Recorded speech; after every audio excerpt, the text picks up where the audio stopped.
Hi everyone, today I'm going to show you how to make a very versatile camera mount for your GoPro session camera. I started out with a piece of ABS pipe to put the camera in between like this. Then I mounted the piece of ABS pipe to a piece of 2x4. That way the camera is fully adjustable in all directions. I also added this easy to use thumb screw so you could mount it onto a tree or a fence or anything made of wood.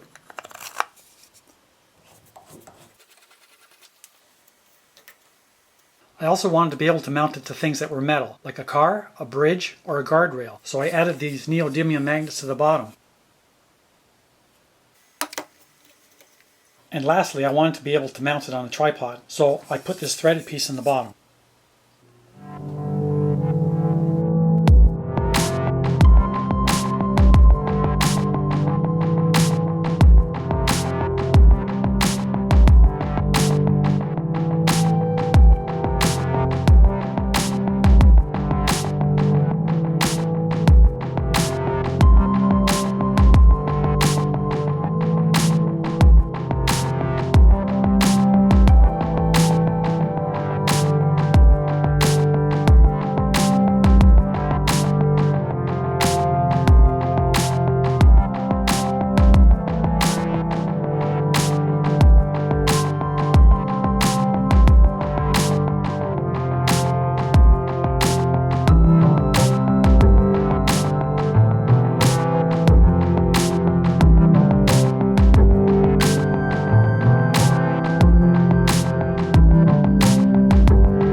So what you'll need first is a piece of 2x4 that's 5 1/4 inches long. Get a piece of 2-inch ABS pipe and cut it 1 inch thick.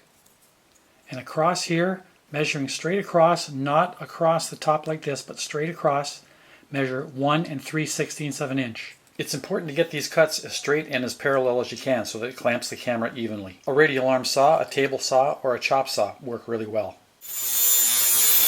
Then just use a screw to clamp it between a couple of pieces of 2x4.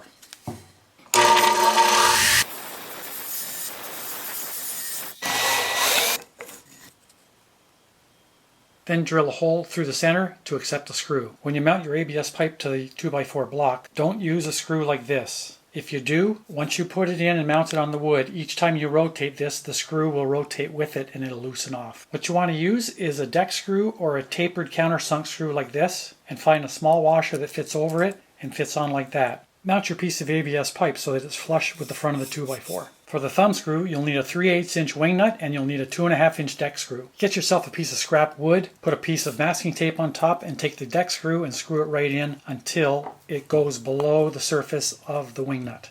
Right below that surface right there. Then place your wing nut on top, center it up, and fill it in with epoxy. When it's hardened, you'll be able to unthread it and then just pull the masking tape off of the screw. Then drill a hole in the end of the 2x4 that is a little bit bigger than the threads of the deck screw. Leave the last 1/2 inch so that the screw can thread into it. And then that'll hold it in place. Next, drill a hole 1.5 inches in from the end that's bigger than the screw so that the screw will just fit right through, making it easy to thread onto anything. If you go on eBay, you'll be able to find some little neodymium magnets. There's many different sizes. This is the size that I used, and I placed them on the back and I evenly spaced 12 of them. Now just drill 12 holes that are slightly deeper than the neodymium magnet and slightly wider than the neodymium magnet. Now mix up your epoxy and put a little bit in each of the holes, and then place a neodymium magnet in each of the holes. And remember, at this point all the little magnets will be sticking up out of each of the holes, but you want that. Now get a piece of plastic wrap or saran wrap and put it down and clamp it down and tighten it nice and tight. And that will squish all the magnets right into each hole and level them right out. And once it's dry, it'll look like that. And lastly, go to Home Depot or Lowe's and get yourself one of these little thread-in 1/4 inch mounts for the tripod. This type you use an Allen wrench to install it, so that makes it real easy. And then just drill a hole right in the center of the block of wood and thread your piece in. Well, I hope you liked this video. If you did, hit the like button and subscribe to my channel. And we'll see you next time.